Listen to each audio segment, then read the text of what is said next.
भद्रक जिला तिहिड़ी ब्लॉक अंतर्गत पालियाबिंधा पंचायतर गोपाल माधवरे आज श्री श्री गोपालजीउ नूतन भव्य मंदिर प्रतिष्ठा उत्सव आरंभ होईछि। मे मास 31 रु जून 2 तारिख दिन धरी अनुष्ठित हेबो। ग्रामर डॉक्टर रंजन कुमार मुदुली एवं तांकर पत्नी रश्मिता मुदुली, निरंजन नायक एवं पत्नी नमिता नायक एही उत्सवर संकल्प रे बसिथिले। एही त्रिदिवसीय उत्सवर प्रथम दिन में घट उत्तोलन यज्ञादि कार्य आरंभ होइतिबा बेले द्वितीय दिन में गुरु सूर्य पूजा यज्ञ आरंभ एवं तृतीय दिन में विघ्न विनाशन गणपति पूजा, सूर्य पूजा, गोपाल सहस्रनाम संकीर्तन और पूर्णाहुति कार्य संपादन कराजिबो। प्रथम दिन में कलश यात्रा ग्रामर 108 महिला संकीर्तन मंडली सह ग्राम और बजार परिक्रमा कराଯାई पालिया स्थित कुंडी नदी विधि पूर्वक पानी उठा जाई श्री श्री गोपालजी को जल लगी होइथिला। ग्रामवासी दीर्घ दिन स्वप्न आज पूरण होइछि। गोपालजी इच्छा एवं ग्रामवासी आर्थिक सहायता आज एही मंदिर और विग्रह प्रतिष्ठा होइछि। ग्रामर आबाल वृद्ध वनिता खुशी रे मशगुल थिले।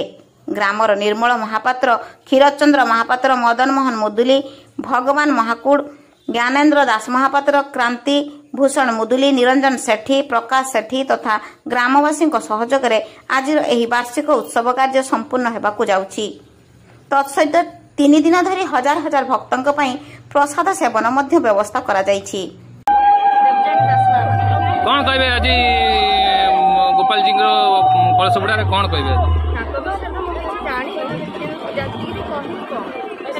बड़ पर्व एत लोक नहीं पड़ा आम जो समस्ते उपास रही आसी कलश पड़ा ये गोटे नुआ अनुभूति मो बेस किसी मत बहुत खुशी लगुच जोटा कि भाषा व्यक्त करें। बहुत धन्यवाद ग्रामवासी को। आज 2025 मसीहा मई मास 31 तारिख शनिवार आम गोपाल माधव राजस्व ग्रामर आराध्य देवता श्री श्री गोपालजी ठाकुर नूतन मंदिर प्रतिष्ठा उत्सव। यही उत्सव में आम समस्त ग्रामवासी मैंने एकजुट होइछु एवं मंदिर निर्माण कार्य ग्रामर समस्त अवदान रही।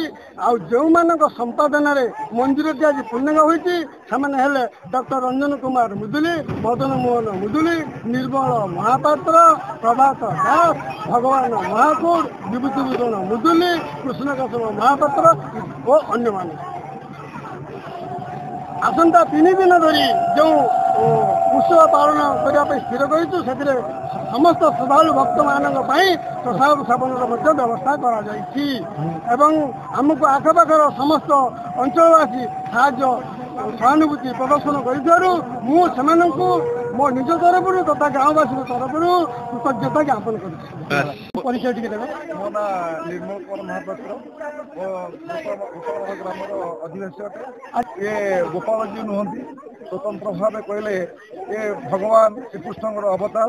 आज को दीर्घ 300 वर्ष पूर्वर आम ग्रामवासी मैंने नदी पठ उद्धार करते से आस्ते आस्ते प्रथम पर्याय गोटे गछ मटर स्थापन करते ग्रामर मुख्य ग्राम मुंडर थी औषध गछ स्थापन कले कालक्रमे पॉलिथिन गृह गला नड़ा छपर घर इटा माटी कांथ घर पर्याय गला भागवत टुंगी।